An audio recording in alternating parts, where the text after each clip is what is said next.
Most people hear $10,000 a month trading PolyMarket and immediately assume it's either gambling or some fake internet flex. And honestly, that makes sense because that's how most people use it. But PolyMarket itself isn't a casino, it's a market. And once you stop trying to be right and start trading probability, the whole thing changes. Because every price on PolyMarket is just a probability, not truth, not destiny, just what the crowd believes in that moment. And crowds are slow. They overreact, they lag information. And that lag is where the edge lives. So before we even talk strategy, let's ground this in reality for a second. $10,000 a month sounds insane until you break it down. That's roughly $300 a day. And that doesn't come from one massive bet.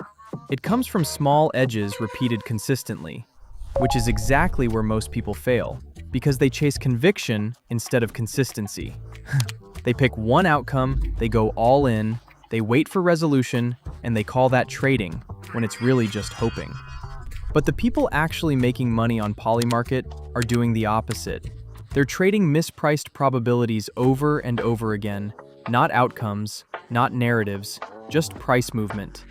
And the hard truth is, doing this manually doesn't scale. There are too many markets, too much noise, too many tiny shifts happening at once, which is why the entire process for me starts with PolySight.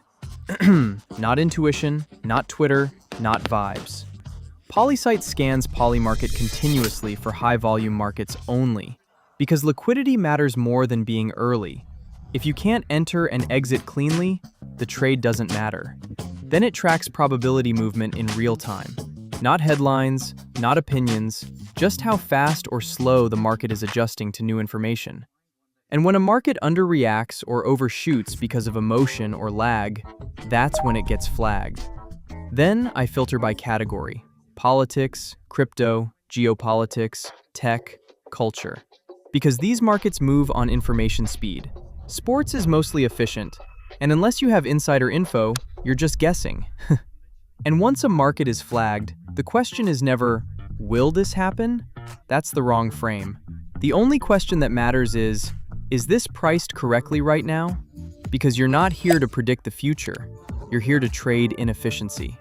So let me walk you through a real example. Here's a high-volume market PolySight picked up. You can see the probability jump clearly, but the price hasn't fully adjusted yet.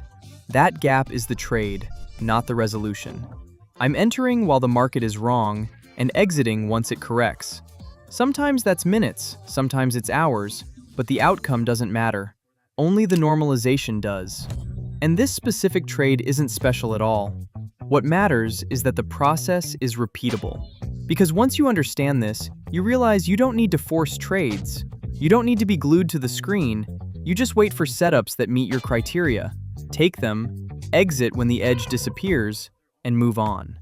And when you do this 2 or 3 times a day, the math starts working in your favor. A few hundred a day turns into consistency. Consistency turns into confidence, and confidence turns into scale. And that's how people quietly reach 5 figures a month without chasing screenshots or praying for one big win. PolyMarket rewards speed, discipline, and repetition. And PolySight just gives you the signal faster than trying to do this by hand. So if you're here looking for one lucky bet, this isn't for you. But if you want a repeatable system you can run every single day without emotion, this is how it actually works.